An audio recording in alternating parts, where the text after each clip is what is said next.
Hey everyone, so I didn't even know this even happened in 2003. I never heard about it, never saw it on the news. I don't remember it. I was there a year later in April of 2004, never heard of it. I was there a year later in 2005, never heard of it. I used to ride the ferry all the time in 2005 for the months that I was homeless in New York City. Never heard of it.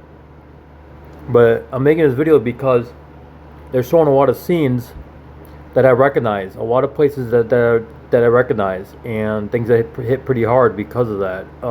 It just I remember doing a lot in the week or 2 weeks that we were there in 2004, and that I was there in 2005 for a couple months or 3 months, however long it was. So I wanted to wanted to touch on that. So we're gonna go to right by here. Well, let's go right by here. Passengers ride for free and get And to that's see the true. sights. It is free. I had been taking the ferry since I was a little girl, and I love the ferry. You see all the tugs and the boats and the cruise ships and the Verrazano Bridge. Yep. It's great. I've driven over that many times too. October 15th, That's newer. 2003. It looks kind of newer. The Andrew J. I don't know why. Barbary, one of the biggest ships in the Staten Island fleet, is getting ready to leave I never Manhattan's seen that. Whitehall I never Terminal been on for that its one. 3 o'clock sailing. Captain Michael Gansis is in charge. Windy day. His crew of 14 includes Richard Smith as assistant captain. Visibility's perfect, though. Smith, an experienced mariner himself, will be at the helm on this crossing.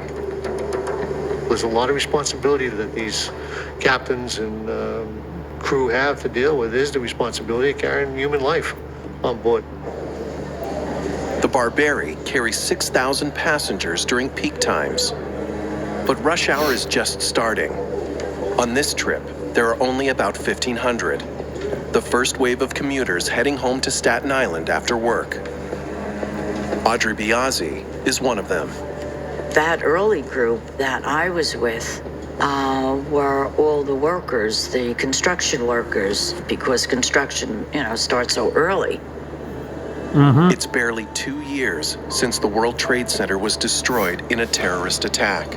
I've been down there And the city, in with its 2004 when me and Jenny went there via the Greyhound from Milwaukee, Wisconsin to a New York City, because I was scared and I had a warrant out and I wanted to go for my birthday and we had the money to go, so we went and we got back through the Homeward Bound program. skyline is only starting. I remember seeing that fence, not maybe that specific one, I don't know. I remember walking by this fencing. I remember The whole downtown area was... I remember it looking like this a little bit. I remember a lot of it. I mean, the walk around it though, in 2005, I can't say for sure how I maneuvered around, and I went through some pretty fancy buildings and stuff. I just don't remember, it's been like, 20 years now, right? Actually, a little more than 20 years, like 20 years and like, at least 20 years and 4 months now. So, yeah, about 20 years and 5 months. Still a mess. We had a lot of scares going on, a lot of subway scares. It was I remember Penn Station looking like this. I used to hang out there all the time. very, very difficult time to be in New York. Hey, Frankie. Want to find a seat? You could tell that's a Electrician Henry reenactment. Benedritti is a seasoned regular on this route. I took the ferry every day, Monday through Friday, I'd say, for years. And you see the same people daily. I wonder how they get these same people that look like, that always look like them, A nod of a head. But today, among the hundreds of other passengers, Henry's bumped into an old friend he hasn't seen in years. I knew Frankie Sullivan for a long time. He was an apprentice when I first met him. Frankie was just gonna be married 20 years. It was just gonna be his 20th anniversary. And He was one of the nicest guys you want to know. I'm heading to the other side. She's all yours. Got it. See you shortly.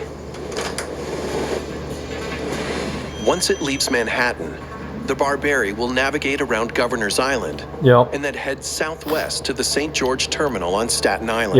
Yep.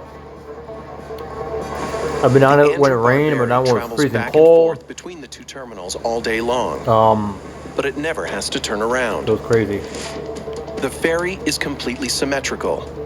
It even has two identical pilot houses, one on each end of the ship. Assistant Captain Smith is commanding from the Staten Island pilot house.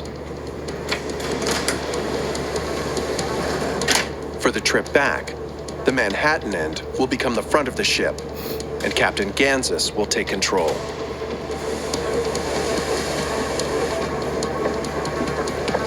Once the passenger decks have been secured, a deckhand comes up to serve as a lookout, an extra pair of eyes to scan the harbor. New York's one of the busiest ports on the East Coast. It's a very, very busy port with commercial traffic, so you need to be on top of that. Any traffic?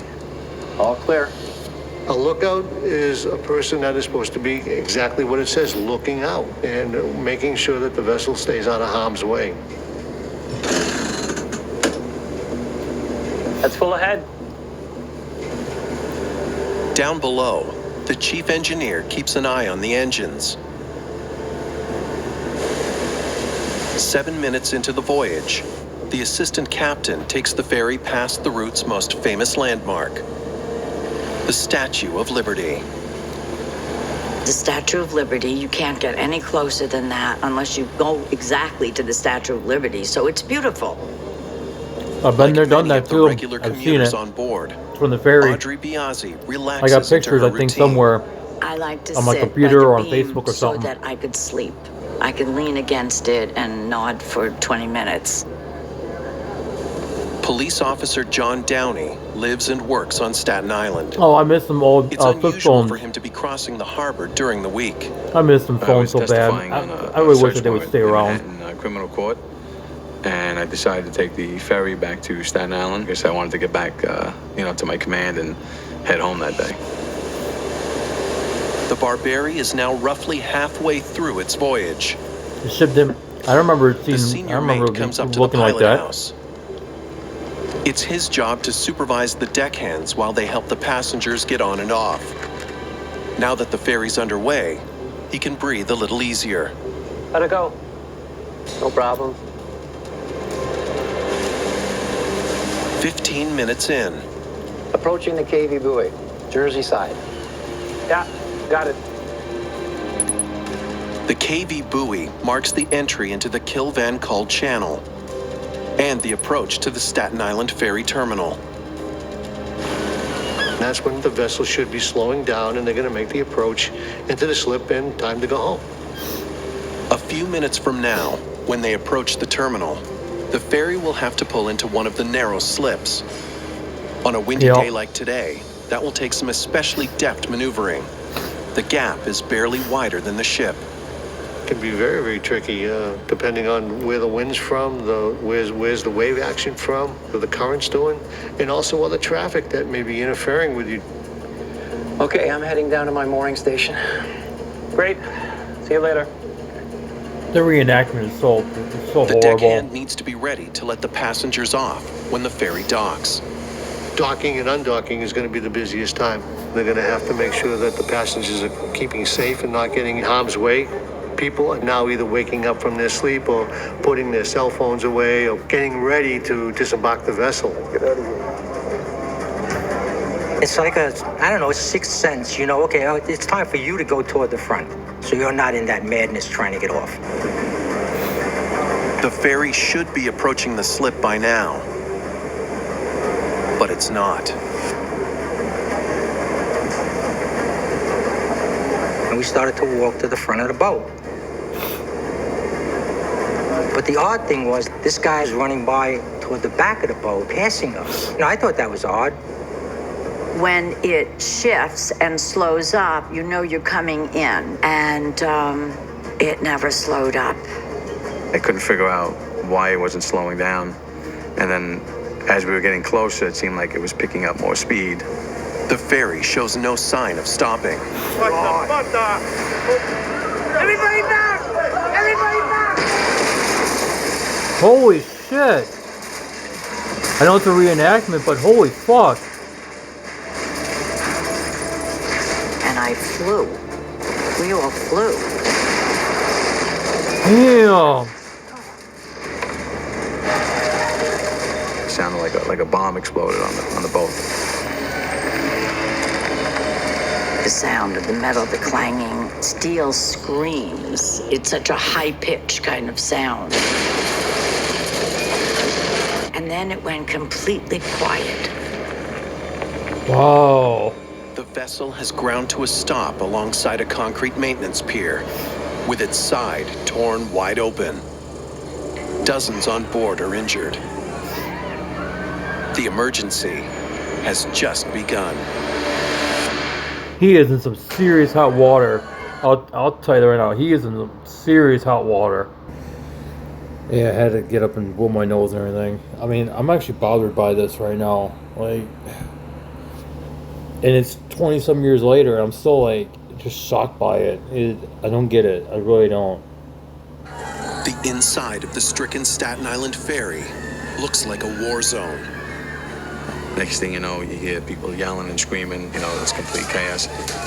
There are hundreds of panicked people aboard the Barbary. Few have any idea what just happened. All right, that way. Get to the other side. Move this way. Police officer John Downey was with the NYPD when the World Trade Center was attacked. And that traumatic event was barely 2 years earlier. Then your mind races. All right, barely you know, 2 years later. Again. Yep. My first thought was that maybe someone tried to, blow up the boat. Yep, At that 2 point, years later. You have to pretty much figure out. I was 17 when that happened. I was 19 might have when this set a happened. bomb off. There's people running all over the place, and as And I was they're 20 when I running was in away New York. from the disaster, I'm you're 21. running into it. On shore, off-duty firefighter Peter Blage also tries to figure out what just happened. Crazy how When I turned and saw the boat on the fucking things go construction by so pier quick, there, you know? I figured they detonated something on the boat. the time The just goes by maintenance so pier quick, the you know? ferry has hit is hundreds of meters south of the slips where it was supposed to dock. Hundreds of meters? No, it Blage ain't that jumps into far. action. As a fireman, you want to get there and you want to help. Gansas I'm gonna go see what's happening. and the chief engineer both rush to find out what's going on. Help, please! Help me! Audrey Biazzi is pinned down by debris on one of the passenger decks. She's badly hurt. I'm all crushed, and I can't move. I didn't know that we had crashed. I'm just glad I that thought she's that still they alive, blew you up know? the front of the boat. Somebody, can you hear me?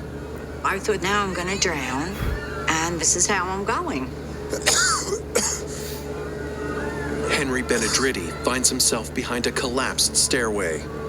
There's no sign of his friend, Frank Sullivan. I got hit in my leg with something that just came out of nowhere.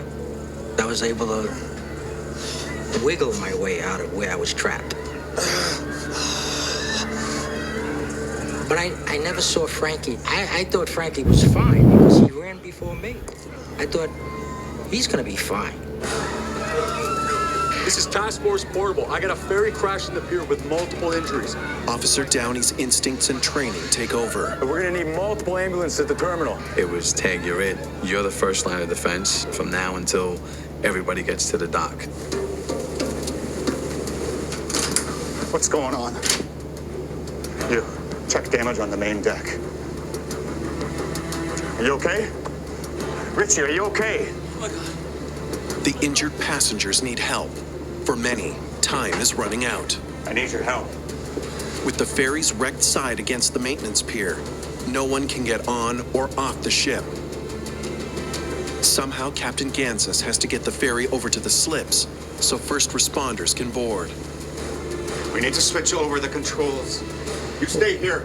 Well, they can board, but I mean, there's a pier right there. I mean, they can The board. captain's plan is to get his ship clear of the maintenance pier, turn it, and then dock it by its undamaged end.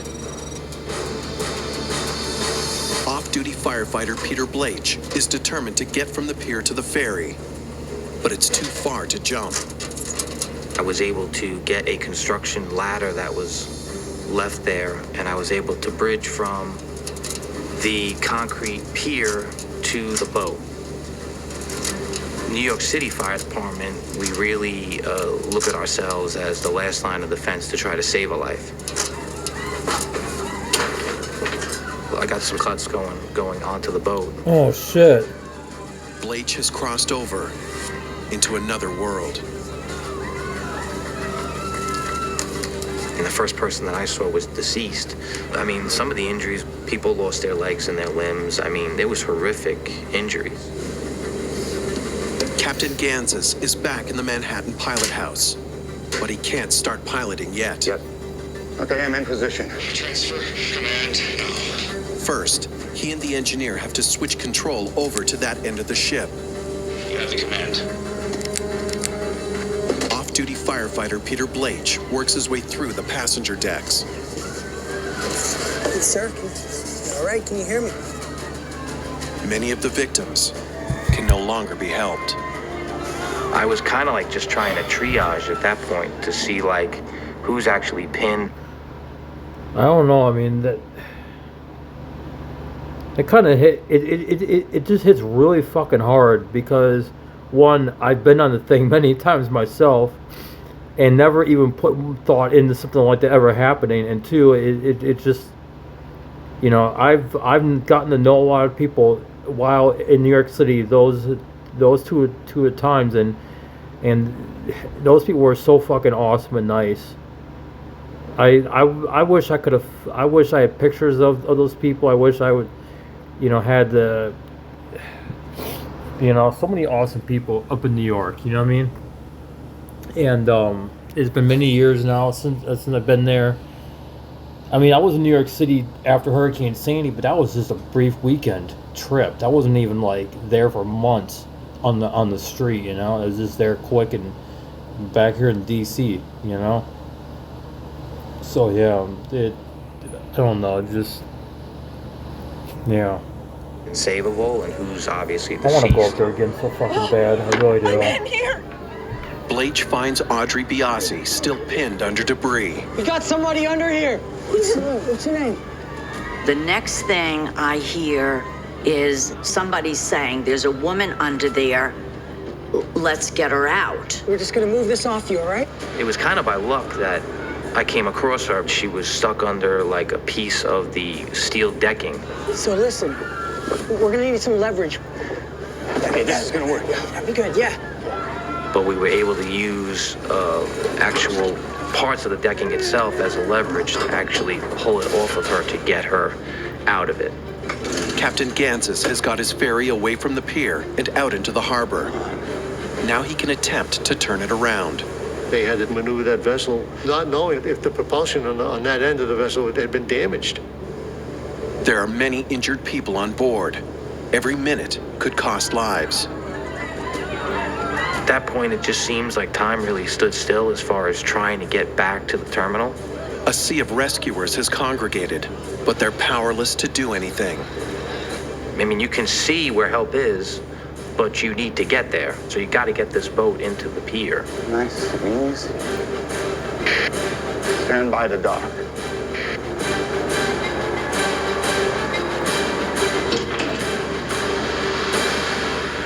With the ferry safely in the slip, first responders can finally board. They race onto the ship to search for survivors. Investigators need to board too. What they find is worse than anything they could have expected. Yep. I remember exactly like that. That's exactly the way I remember 20 them. minutes after hell has been unleashed on the Andrew J. Barbary, the ferry now sits securely docked by its undamaged end at the terminal on Staten Island. 2/3 of the walls and windows on one side of the main passenger deck have been obliterated. That's insane. Behind them, I'm only surprised the halfway lights to are the ship, even still on. everything has been demolished. More than 80 people are injured, 11 of them fatally. Everybody around me was bleeding. I was the best of the critical because I didn't lose a limb. The angels put their wings out. That's how I felt. Because there was so much debris and I didn't get crushed. I was so grateful. The Coast Guard has already arrived at the scene, led by investigator Charles Cobb.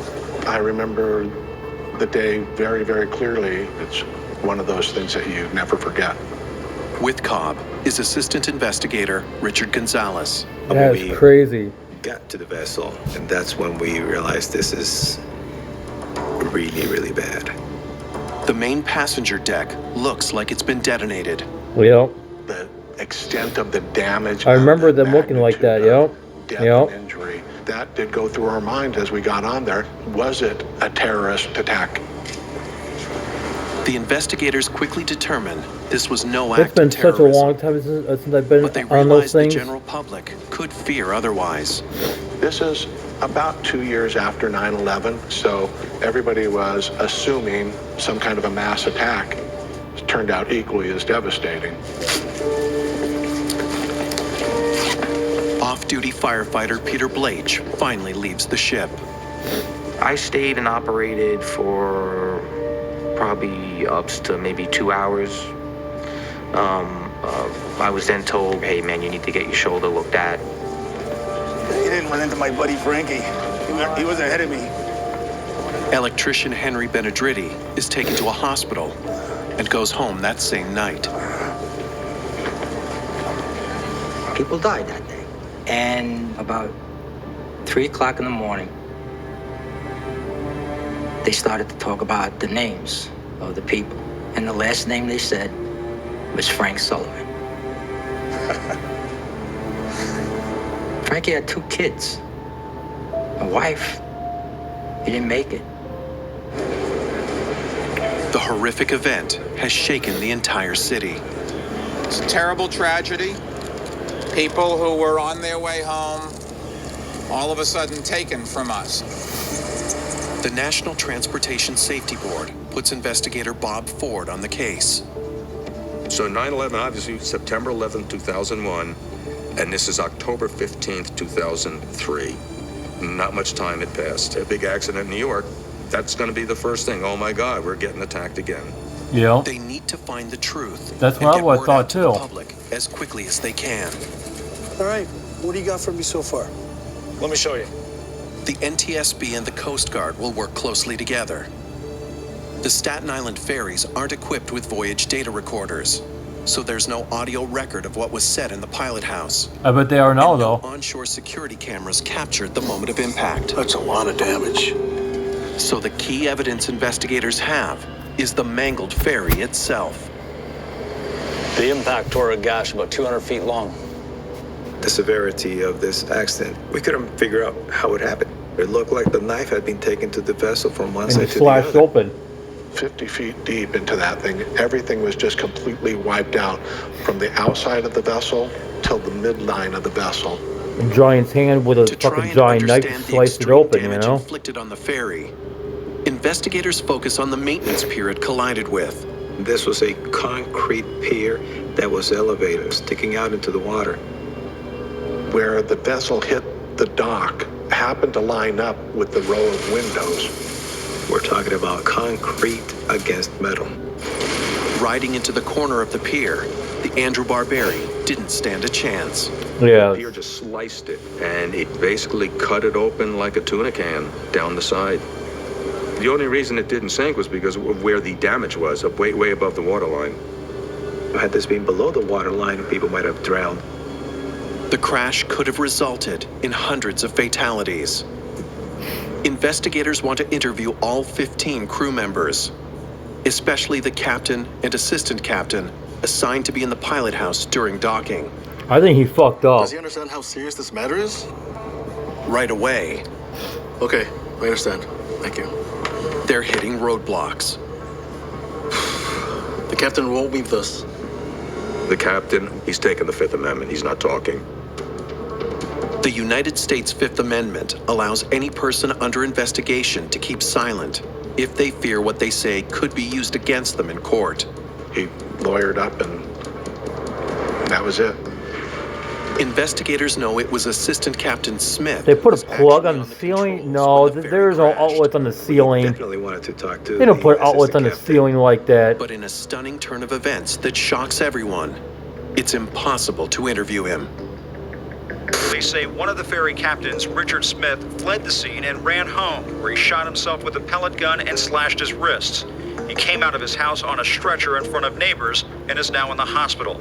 Wow, what an idiot. Life-saving surgery, Smith is still in no condition to talk to investigators.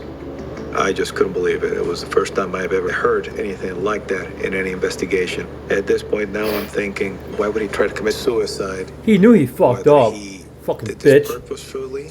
Or he made an error and he feels so guilty that he made an error? So we don't know. He's a fucking bitch. Keep going on the investigation.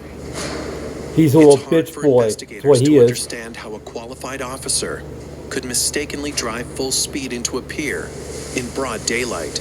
Everybody back! Why would the ferry not even slow down before the crash? If there's a mechanical issue with the Staten Island fleet that could have led to this disaster, investigators need to find it. You always look at the mechanical problems that could happen. You could have a steering casualty, you could have an engine casualty. You don't make assumptions. The Andrew J. Barberi is 22 years old, a workhorse that's made tens of thousands of crossings. A failure is possible.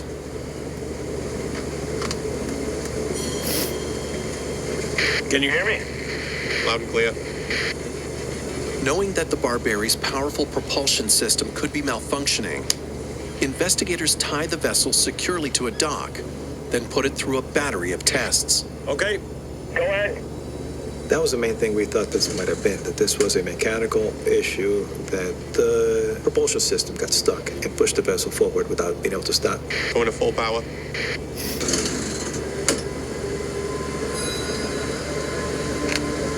Everything seems to be functioning perfectly. Okay, shut him down. Copy that, shutting down. The mechanics of the vessel, the propulsion was working.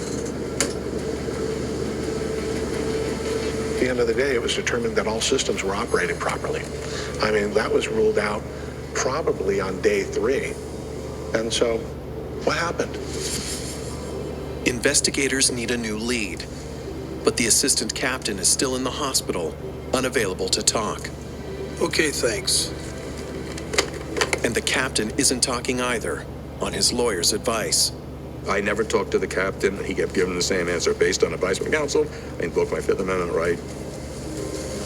Next in the hierarchy is the senior mate. He was in the back of the pilot house when the ferry crashed. Gentlemen, thank you for your patience. If he'll talk, investigators hope he can shed light onto why a routine trip for 1,500 commuters. They should be obligated to talk, period, because they work for the Department of Transportation.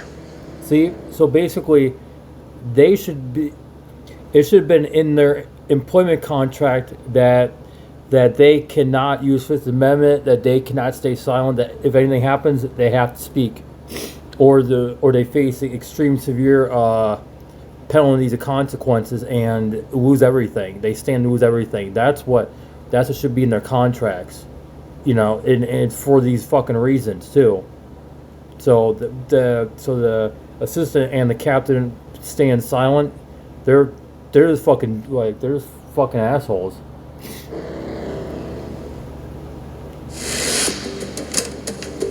All right, walk us through. Where were you and what did you see? The senior mate of the Andrew J. Barberi was right there when the ferry rammed a maintenance pier, killing 11 people and injuring dozens more. I guess I got to the pilot house about halfway through the trip. The senior mate is usually patrolling the passenger decks while the ship is underway. But after the start of this trip, How'd it go? No problem. he was on a bench at the back of the pilot house. It was a regular day, nothing out of the ordinary. He wasn't on lookout duty. But because he was upstairs, he's able to tell investigators something about what happened. Okay, I'm heading down to my mooring station. Great. See you later. Okay. Toward the end of the voyage, the deckhand returned to the lower decks as required, but no one came up to take over as lookout. It was contrary to the Coast Guard regulations of having two people in the wheelhouse from time of departure till time of arrival, but procedures were not tightly regulated by the Staten Island ferry operations. So who was in the pilot house? Just the two of us. You and the assistant captain. Yes, sir. The protocol is the captain and the assistant captain should be on the controls as they make the approach to the dock. But Gansas wasn't in the Staten Island pilot house. He should have been with Assistant Captain Smith during the docking, but he wasn't. It became clear that there was a disconnect between policies and procedures and actual operations of the vessel. Investigators learned some captains would stay at the other end of the ferry and wait there to take the helm for the return trip. It operated that way for years, and they'd had no major problems, so clearly it was working for them in their mind. They basically just said, hey, you take this side, I'll take that side. What can go wrong? The assistant captain was left alone at the helm, piloting a ship with 1,500 passengers on board. And from where the senior mate was sitting, he couldn't see well enough to help. I don't really know what happened. It just... nothing out of the ordinary, and then... bang. What's going on? You check damage on the main deck. The senior mate was quickly sent to help deal with the emergency, so he doesn't know what happened in the pilot house after that. Well, I appreciate your time. Investigators have gotten a glimpse into the flawed day-to-day operations on the Staten Island ferries. Thank you again. But they still don't understand why an assistant captain with years of experience would sail right past the slip and ram the ferry into a pier. We're stuck with paperwork, I'm afraid. Human factors specialist Barry Strouch is brought in on the case. His particular experience makes him uniquely qualified. I had personally worked on 2 accidents on large transport systems that were later determined to be mass homicides. Or like the 2009, DC train crash too. Yeah, that. I came just a couple years after that. Wow. So much has happened in the last 25 years. It's crazy, right, everybody? 25 years, so much has happened. A lot more, especially nowadays. It's ramping up.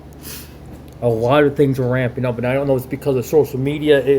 Just we're able to document it better with social media and video and sound and people being more aware of things, or if it's just because, it's all coming to an end. We don't know. That's the biggest question. I sit here at my desk and I think about it all the time. I'm thinking about more and more every day. I'm a pretty smart person. I'm pretty aware of things. I'm on the uppity up when it comes to certain things. But some things do catch me off guard, but most things don't.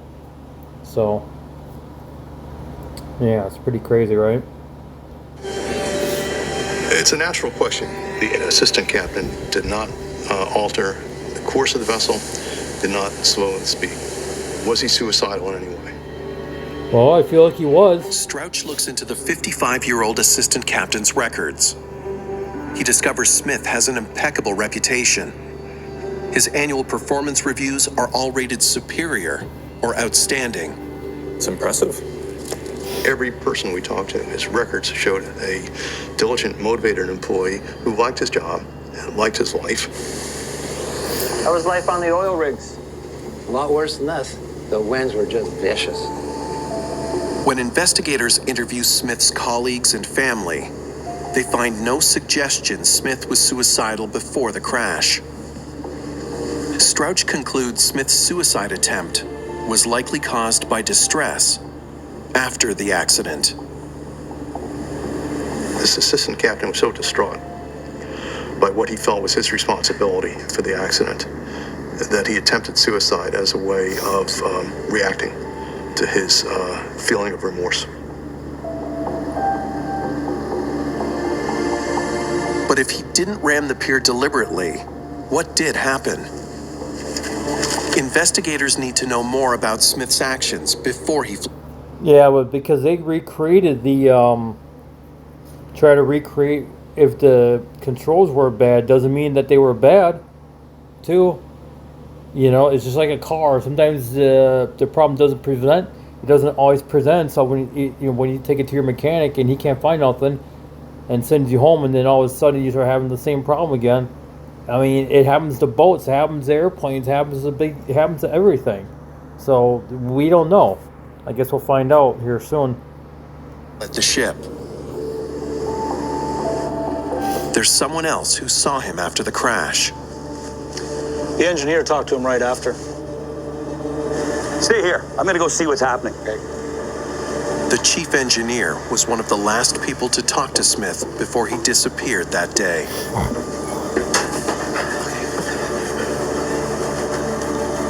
Let's go ahead. It was right after we hit. He shares a critical detail. He said he blacked out or passed out. The assistant captain said that. Yes, sir. That's correct. What happened? I think I passed out. Well, he said I blacked out or I passed out.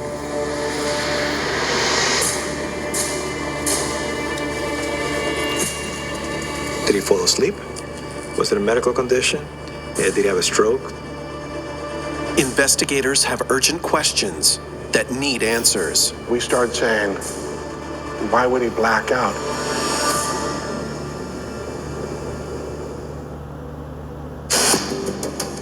Investigators are faced with a startling revelation. The assistant captain of the Andrew Barberi may have blacked out moments before the fatal crash. We needed to find out why he had the event, what caused it, and that just got the chain going. They want to talk to him more than ever, but they can't. After his hospital stay, his lawyer recommended that he not speak to us, and we were never able to actually interview the assistant captain. With no lead from Smith himself, investigators must consider every possible scenario for why he would have blacked out. Alcohol tests? Drug and alcohol, the pressure is always on. So you don't rule it out until you can start getting your facts in place. Yeah. Investigators have the results of a blood test done on the assistant captain when he was taken to the hospital. Negative. Test came back clean. Investigators turn to the ferry crew's work schedule. Shifts are typically 8 hours long, but intensive. The Staten Island ferry, for each shift, they pretty much ran on a 30-minute schedule, and they would run nonstop until the shift ended. Could Assistant Captain Smith have been so tired that he lost consciousness at the worst possible moment? In order for that to happen, the person has to be basically exhausted. In other words, it's someone who is that tired that he or she can't control himself or herself to stay awake. How was life on the oil rigs? A lot worse than this. The deckhand serving as lookout said Smith seemed normal just minutes before the crash. Okay, I'm heading down to my mooring station. Great. See you later. Interviews with family back that up. His wife says sleep schedule is normal. We've ruled out fatigue from what we learned about his sleep-wake patterns and his work schedule. Okay. How are we doing on his medical records? Because of the fact that he had what he described as passed out on the vessel, we needed to get as many medical records as we can. Because Coast Guard forms are right here. There's always the possibility that a heart attack or stroke or something else causes the incapacitation. Investigators scrutinized Smith's medical records, starting with his 719K. This boilerplate form is a safeguard created by the Coast Guard itself to ensure seafarers are healthy and physically fit for duty. The 719K specifies all medical conditions that the individual has or medication that they're taking, and it's signed by the physician certifying that the person is qualified to hold a license. According to Smith's 719K, he's in excellent health.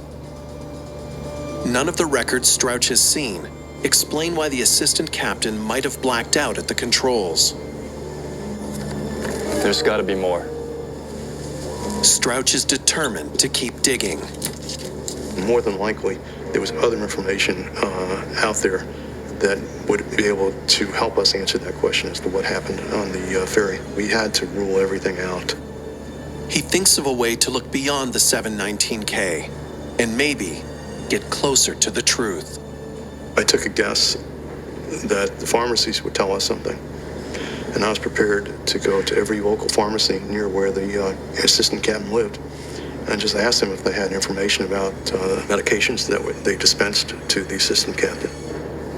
Yeah, but they're not going to tell him that because Investigators visit a pharmacy near Smith's home and hit the jackpot.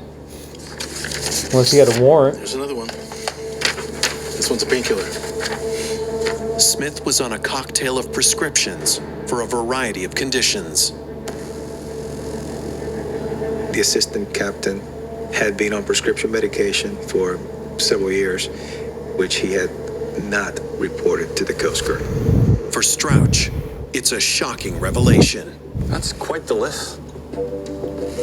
To navigate a ferry with a capacity of several thousand people through one of the busiest harbors in the world required alertness at all times, quick reaction time, the ability to sustain attention, and the ability to distinguish between what's relevant in the environment and what is irrelevant, to focus.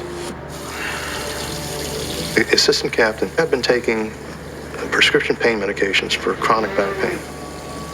And he'd been taking that for at least several months, and he continued to maintain his work schedule.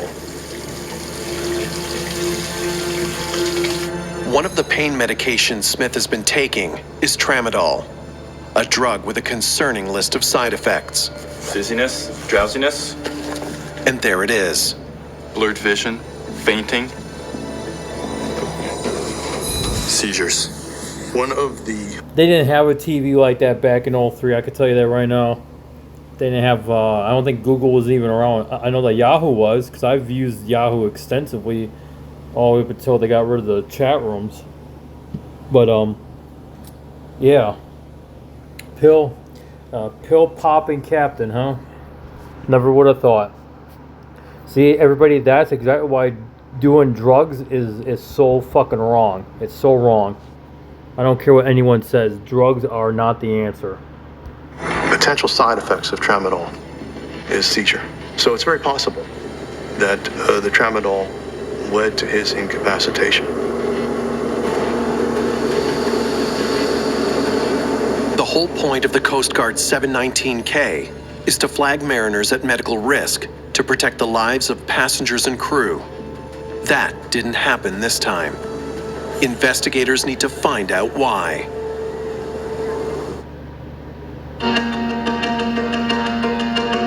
The assistant captain who crashed the Andrew J. Barbary had a signed 719K form stating that he was healthy and fit to pilot a ship, and that he wasn't taking any medications. But investigators now know that wasn't true. He was taking prescription medications that could cause all kinds of adverse effects, and nobody knew about it. When investigators follow the paper trail, they make a surprising discovery. The doctor that prescribed that medication was also the doctor that signed his Coast Guard 719K form, in which he attested that the assistant captain was not taking medication. I had never seen a case where a physician and a mariner together falsified a form. I cannot for the life of me understand why a doctor would sign off, oh yeah, okay, I'll sign it off for the Coast Guard. That just absolutely bewildered me. It's unbelievable. That falsified medical form allowed Smith to renew his mariner's license without anyone taking a second glance. Yep. And it set the stage for a disaster. On the day of the crash, nobody knew Smith was at risk for any side effects. And the crew of the Andrew Barberi went about their business as usual. I'm heading to the other side. It's all yours. Got it. See you shortly. Captain Gansas was never in the Staten Island pilot house after the Barberi got underway.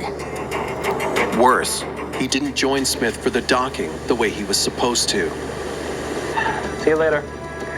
As the ship neared the end of its journey, the deckhand also left to carry out his other duties. No one came to replace him, leaving Assistant Captain Smith alone at the helm from that point on. In the final minutes before the ship was supposed to dock, Smith likely blacked out, perhaps overcome by the effects of his prescription medications.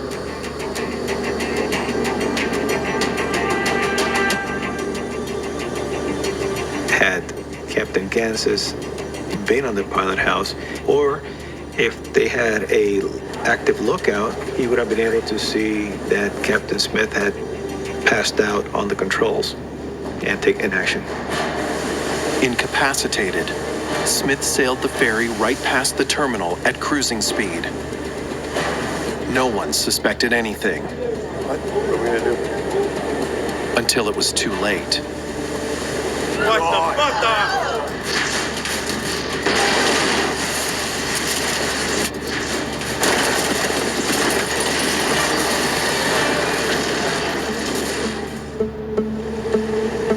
Serious flaws in the system allowed this horrific disaster to happen.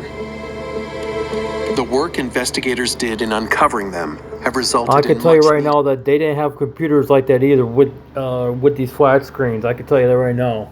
No. Flat screens were super expensive back in the day, and they weren't even that big. And let me go. I hit it by accident. So yeah, a lot of this reenactment stuff is stupid, I think, but still, it tells a good story though. Change. There was a major shakedown in the ferry operations in Staten Island that hopefully will prevent this from happening again. They made enormous improvements in the safety of the operations. They make sure always that there are 2 licensed mariners in the pilot house during all phases of the operation. As a result of the NTSB's report, the Coast Guard toughens its regulations to help ensure crews are fit for work. New rules were implemented regarding overall health, everything from sleep apnea to being obese. Now, merchant mariners are required to maintain a certain level of physical fitness and readiness. The report also recommends that the Coast Guard overhaul the way they analyze and track mariners' health to make it harder for people to get around the regulations. The NTSB, a lot of times they do issue pretty harsh recommendations, but it is an eye-opener sometimes. At the end of the day, what the Coast Guard wants is safety at sea. In the courts, Assistant Captain Smith pleads guilty to 11 counts of seaman's manslaughter and to lying on his Coast Guard medical report. He receives an 18-month prison sentence. Good. Smith's Should've been position is longer. put on probation for 1 year. Captain Gansas loses his job, ending his career as a mariner. Good. The Department of Transportation is also faulted for poor oversight of their ferries, and the Director of Ferry Operations is sentenced to prison for 1 year plus a day for seaman's manslaughter. October 15th, 2003 was a day that took the lives of 11 people and forever changed the lives of many others, including Audrey Biasi. It was like changing a channel. I was living one life, and then somebody changed the channel, and that life was over with. But I was grateful I was alive. Henry Benedritti lives with the loss of his friend, Frank Sullivan. I hope Frankie's resting in peace. And I hope that his children and his wife have been able to move forward, even in the eyes of this tragedy. You know, he was one of the good guys. He really was. John Downey is inducted into the NYPD's Honor Legion for his actions that day. When you're a cop, you're kind of on duty 24/7. I didn't do anything different than any other New York City cop would have did that day. Firefighter Peter Blaich is now retired, but he hasn't left the Andrew J. Barberi behind. In a crazy way, it unites us all. It's sad, right? Because it takes something like a 9/11 or a ferry crash to bring us all together and forget about all the day in and day out nonsense and say, okay, we're all human and we all care about each other and we're all trying to just save each other.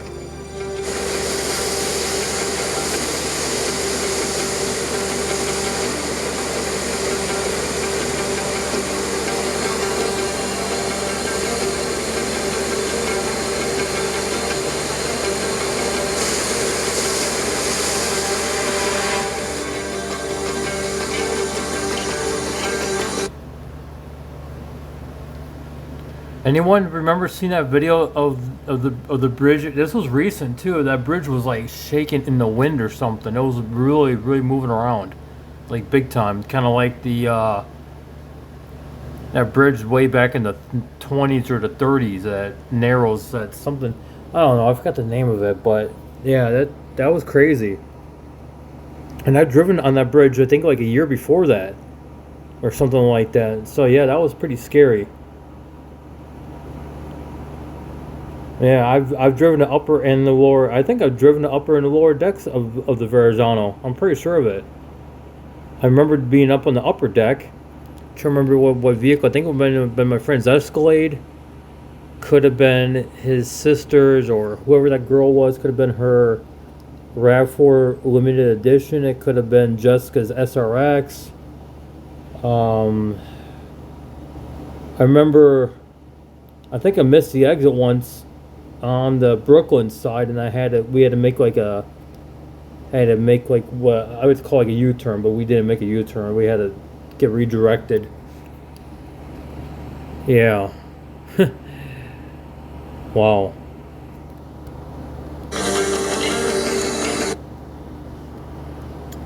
Look at that view. I'm thinking about going up to New York again, even for the weekend. I'm thinking about it. I really am. When it's much cooler out, I'm thinking of doing a weekend. Just go up there via Megabus or something, right? Megabus, Amtrak, whatever. Probably do the Amtrak actually. That'd be a lot better, wouldn't it? Right? I could do the Amtrak. Be pretty scenic, right? And go up there and yeah, because the last time I did Megabus back and forth, but I want to do it again. I really do. I want to do a weekend. Just carry what I can. Just carry only what I really need. I guess I'll carry my laptop bag, and I actually have a small suitcase. Like a laptop bag suitcase thing. I could probably put a few changes of clothes up in there, and I don't know what I'm gonna do for a shower. I mean, that's gonna be a little more difficult, but I could always just go on can always get there by Friday, probably Friday afternoon, right? And get there by Friday afternoon and leave by probably come back on Monday morning or something. I would say try to do a lot of video if I can. Probably won't be sleeping much. Probably will be. I don't know, because I mean, I'm not gonna be able to see too much though. That's the thing. I'm gonna be like in a rush. If I can get me like a body camera, camera glasses or something, I could live stream the whole thing. Well, put in the comments below what you guys think. If I should do just a weekend, if I should do a week, if I should do 4 days, 5 days. Let me know what you think. I mean, if you're willing to finance it too, that'd be even more better. But yeah, I would love to go up there again. I want to go to Albany too. I want to go to Albany. I want to go back to Buffalo too, but I'll do that in the van. But I definitely want to go to both those cities again. I want to visit Crossgates Mall again. I want to visit downtown Albany. I want to try and see some old friends of mine. I want to go visit the the drop-in center, 26 South Swan Street. I want to visit that. In Buffalo, I want to visit Friends of Night People. I want to visit the library. I want to visit downtown again. I want to visit my friend Melissa. I want to visit a lot of people in my Buffalo. I want to see if, yeah, I just want to visit and to see old friends again, and you know, especially the people who I gotten to know over the years. I definitely want to see them. I definitely do. So I'm gonna try to make that happen. Yeah.